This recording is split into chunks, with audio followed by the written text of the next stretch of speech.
Sergeant Marcus Thompson's shift began like any other at Precinct 4 in Redford Township. Coffee at 6 a.m., roll call at 6:15, and patrol assignments by 6:30. But by lunchtime, his life had been turned upside down. He'd been called into Captain Harding's office on his way back from a routine parking lot check. Harding, flanked by Lieutenant Davis and Detective Reynolds, slid a thick file across the desk. "Thompson," Harding said, voice flat, "you're under investigation for accepting bribes. We have bank records, eyewitness statements, and video that place you at the scene." Marcus's blood ran cold. He recognized the evidence at a glance. A surveillance still showing a hand, slipping an envelope over an evidence locker counter, time-stamped at 3:42 p.m. on Tuesday. But he'd been on a documented traffic stop miles away at that exact moment. The folder also contained a printout of large cash deposits into an account bearing his badge number, and typed statements from anonymous witnesses who claimed to have seen him pocketing bundles of bills. He felt the captain's eyes pinning him to the chair. "You can respond formally by the end of the day," Harding concluded, "or we'll move forward with charges." As Marcus left the office, his legs nearly buckled beneath him. In the bullpen, whispers followed him like shadows.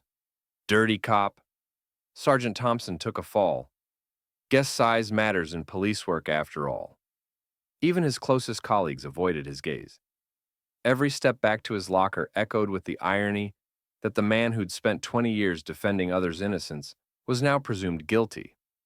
By mid-afternoon, Marcus had secured records of his patrol logs, radio dispatch entries, dash cam footage, his partner's time-stamped arrival reports.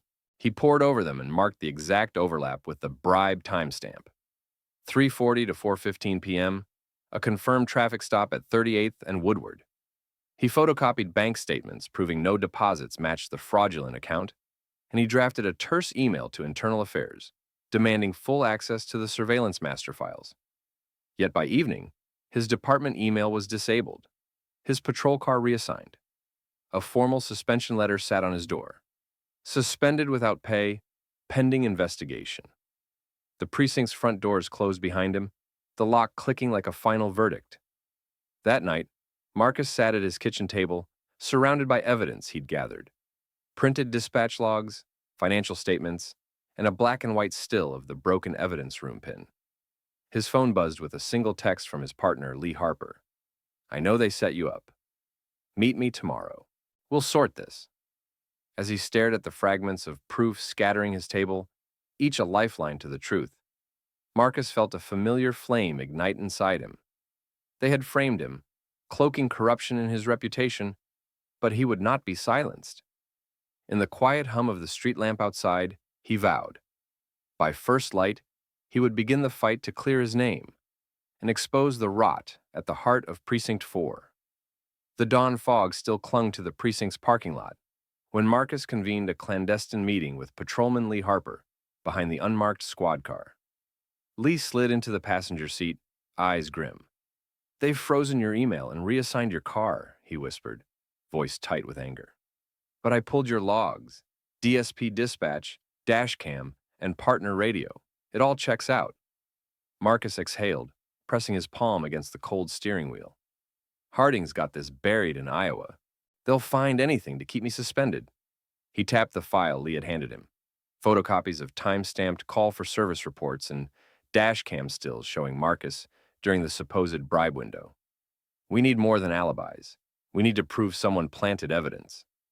Over the next 2 days, Marcus, still officially barred from precinct systems, retreated into a flurry of covert activity.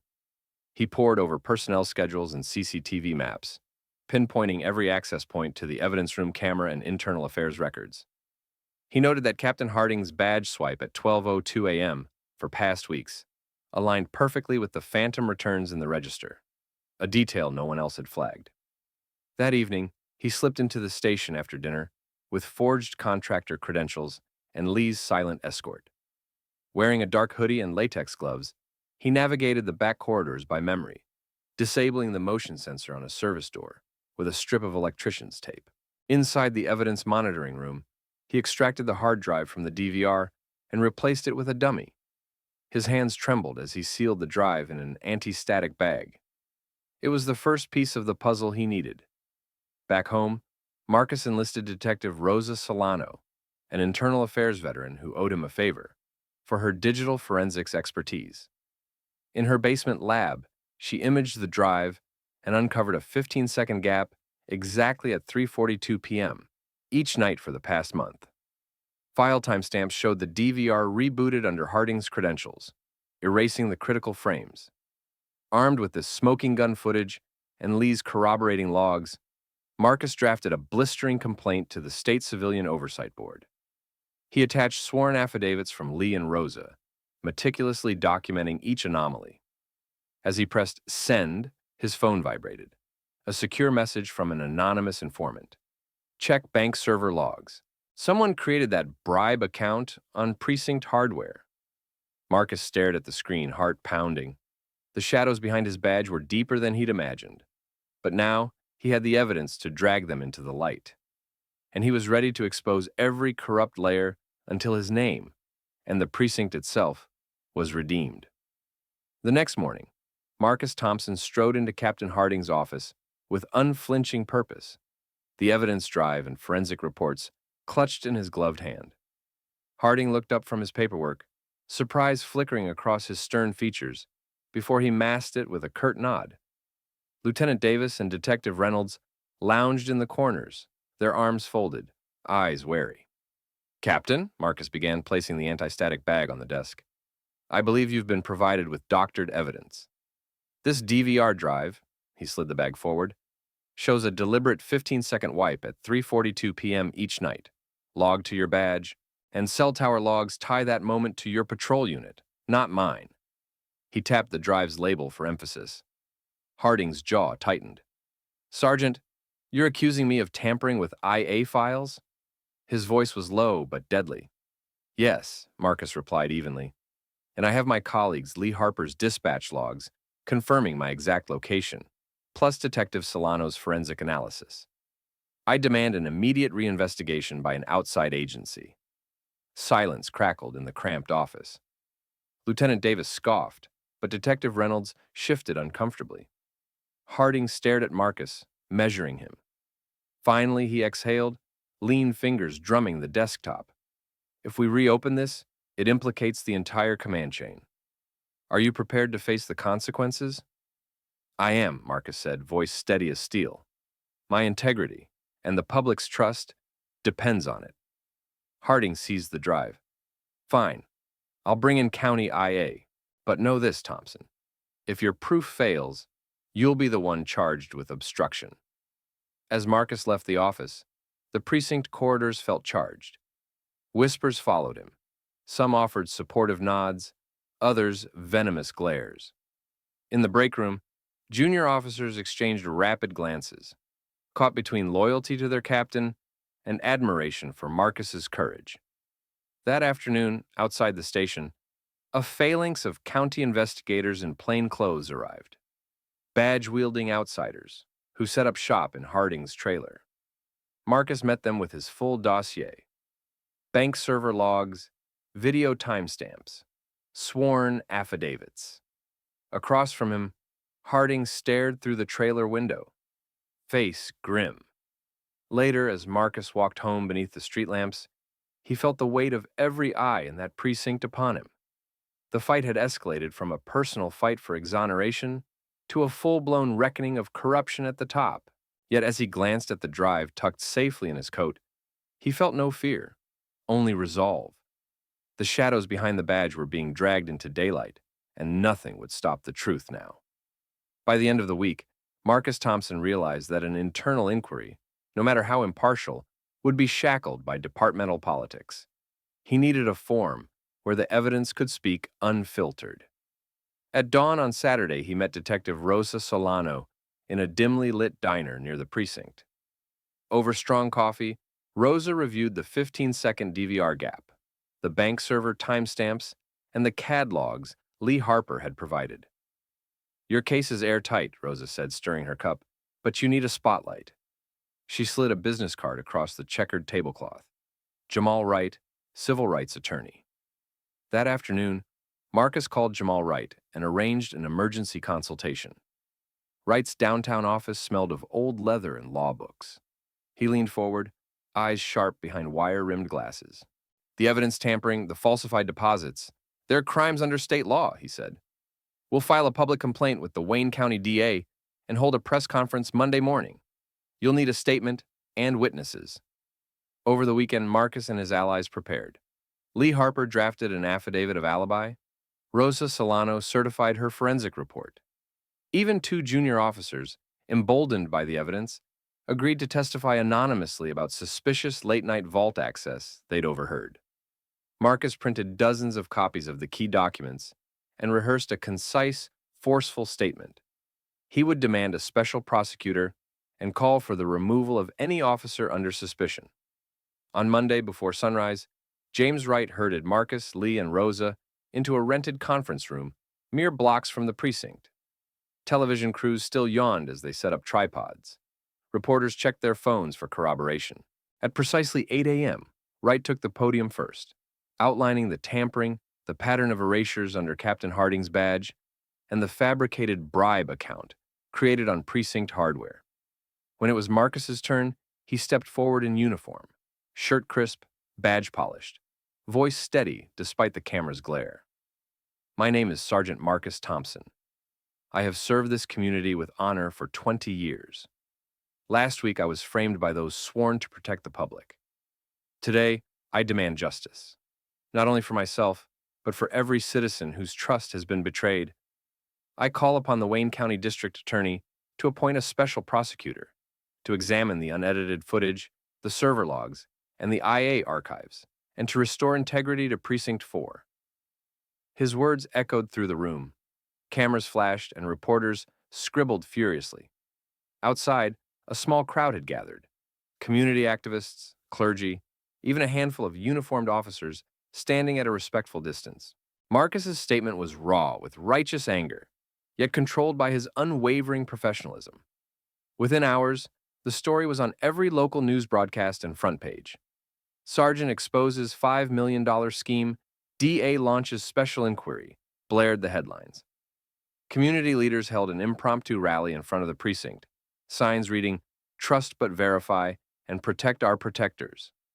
Clergy offered prayers, and passers-by honked in solidarity. By Tuesday, the Wayne County DA issued a formal announcement. An independent special prosecutor would take over the investigation, and Captain Harding, Lieutenant Davis, and Detective Reynolds were placed on administrative leave pending criminal charges. Precinct 4's command staff was suspended, and an interim commander, known for his integrity, was appointed to restore order. That evening, as Marcus walked back into the bullpen, ID badge clipped back onto his uniform, courtesy of the DA's order. A ripple of applause swept through the desks. Officers who once avoided his gaze now greeted him with nods and slaps on the back. The precinct felt different, more honest, more hopeful. Outside the station, spotlights illuminated large banners reading "Integrity Restored" and "Thank you, Sergeant Thompson."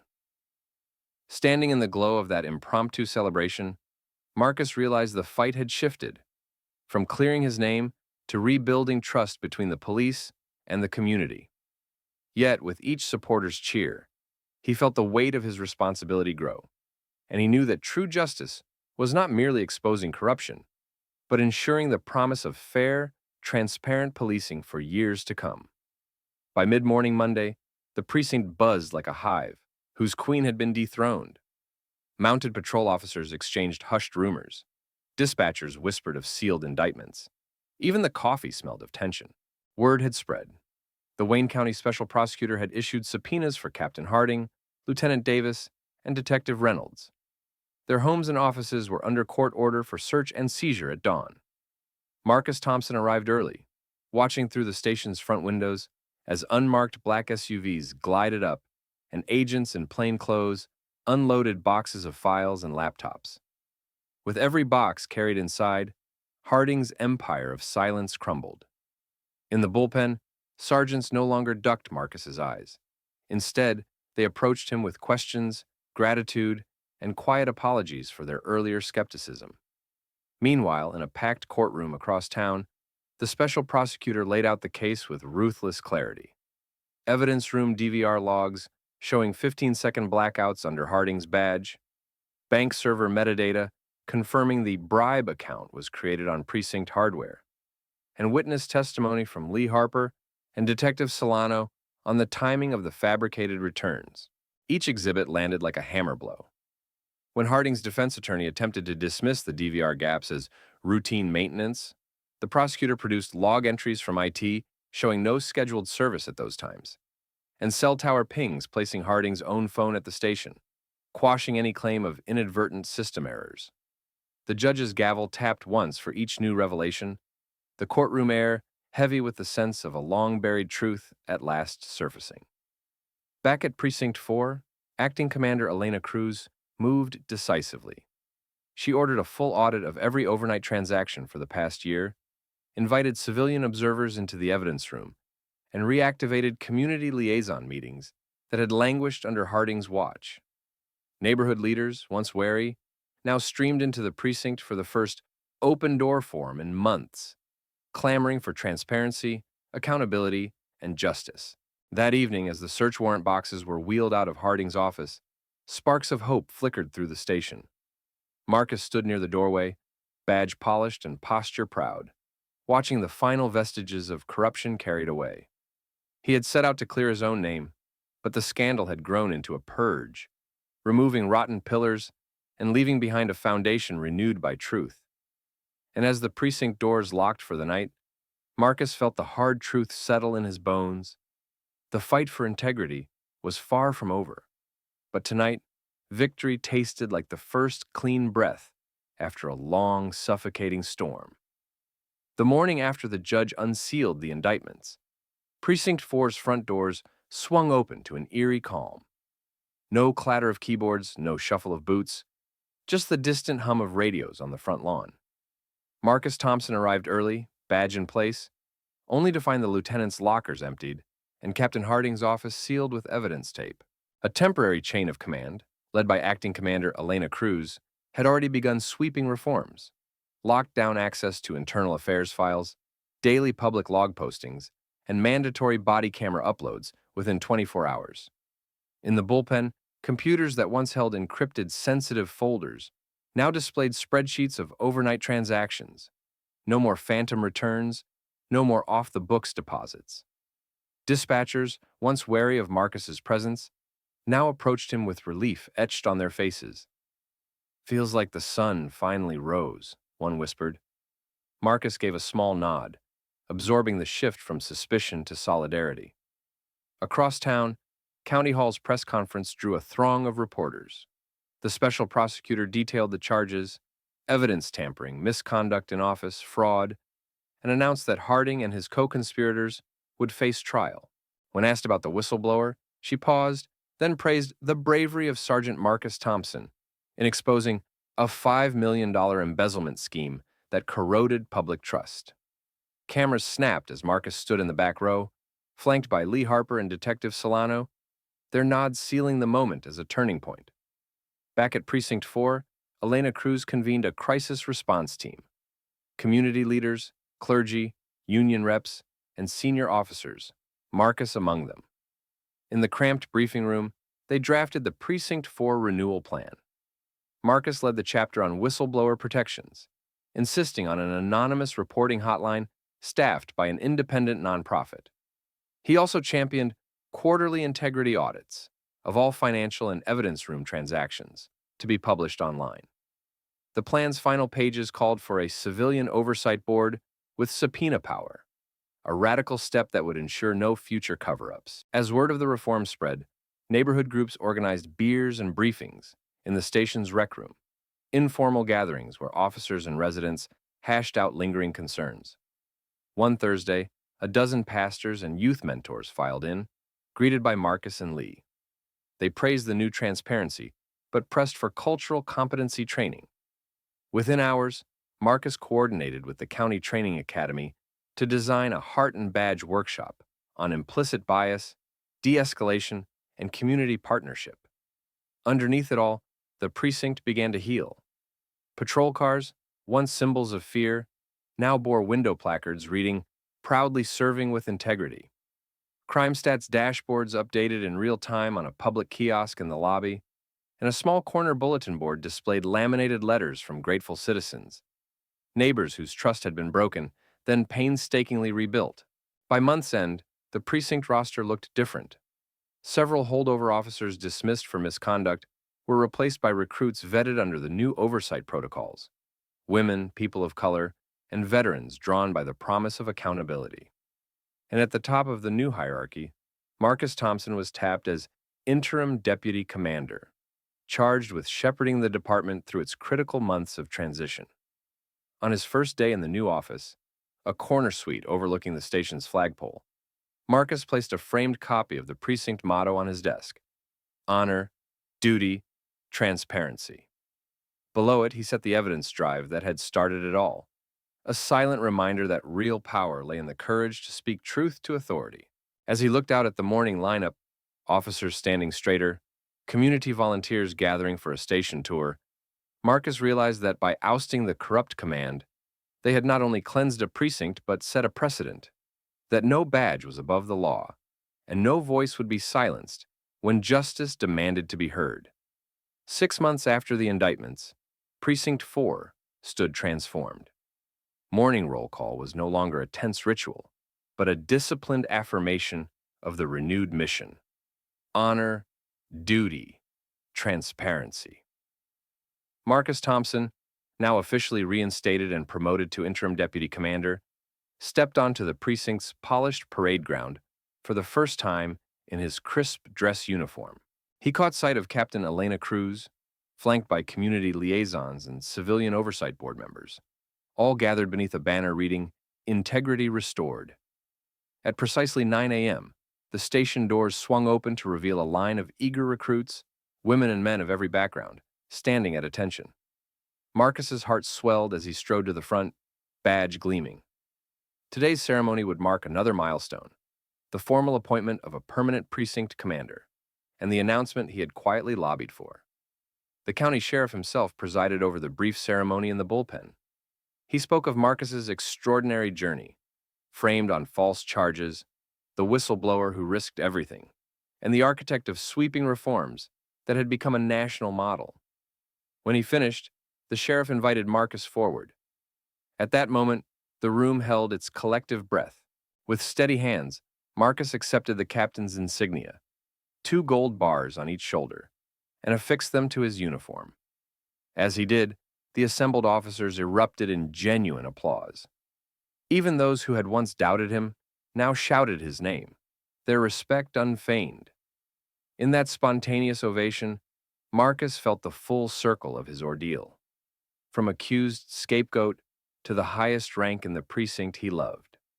After the ceremony, he led his first commander's walk, parading through the precinct with Captain Cruz at his side. They stopped at the evidence room door, now secured by a dual key system Marcus had championed, and at the public kiosk, where daily financial logs scrolled by. He paused at a framed letter on the wall, a handwritten note from a neighborhood mother whose daughter he'd protected during the embezzlement fallout. He pressed a gloved hand to the glass, silently acknowledging the lives forever changed by his fight. Outside, community members gathered for a celebratory block party, part of Marcus's initiative to bridge precinct and neighborhood. Children bedecked in police blue balloons lined up for hot dogs, local bands played under string lights, and precinct officers manned a safety booth, offering free car seat installations and ID taking for vulnerable seniors. Marcus circulated among them, shaking hands, accepting hugs, and listening to concerns with the same attentive intensity that had driven his investigation. As twilight fell, he ascended a small stage erected at the corner. A hush descended as he lifted the microphone. When they tried to bury me under false charges, I discovered that truth requires courage, and that justice demands accountability from all who bear the badge. Tonight, Precinct 4's story isn't just about exposing corruption. It's about forging partnership between law enforcement and community. Together, we've built something stronger than any steel vault: trust. His words drew cheers that rippled into the night. The block party resumed with renewed fervor. laughter mingling with music as Marcus stepped down, eyes shining. Later, as he closed the precinct's front doors, Marcus paused under the illuminated sign. He reflected on every dark hour he'd spent gathering evidence, every whispered threat that had tried to silence him, and every ally who had stood by his side. Now, as commanding officer Marcus Thompson, he carried both the weight of those trials and the pride of their triumph. In the quiet that followed, he touched the starched uniform at his shoulder and whispered a vow to lead with the integrity he had fought so hard to restore, ensuring that no other officer or citizen would ever again walk through those precinct doors fearing betrayal by the very badge meant to protect them. And with that promise, he stepped inside, ready to write the next chapter of Precinct 4's legacy.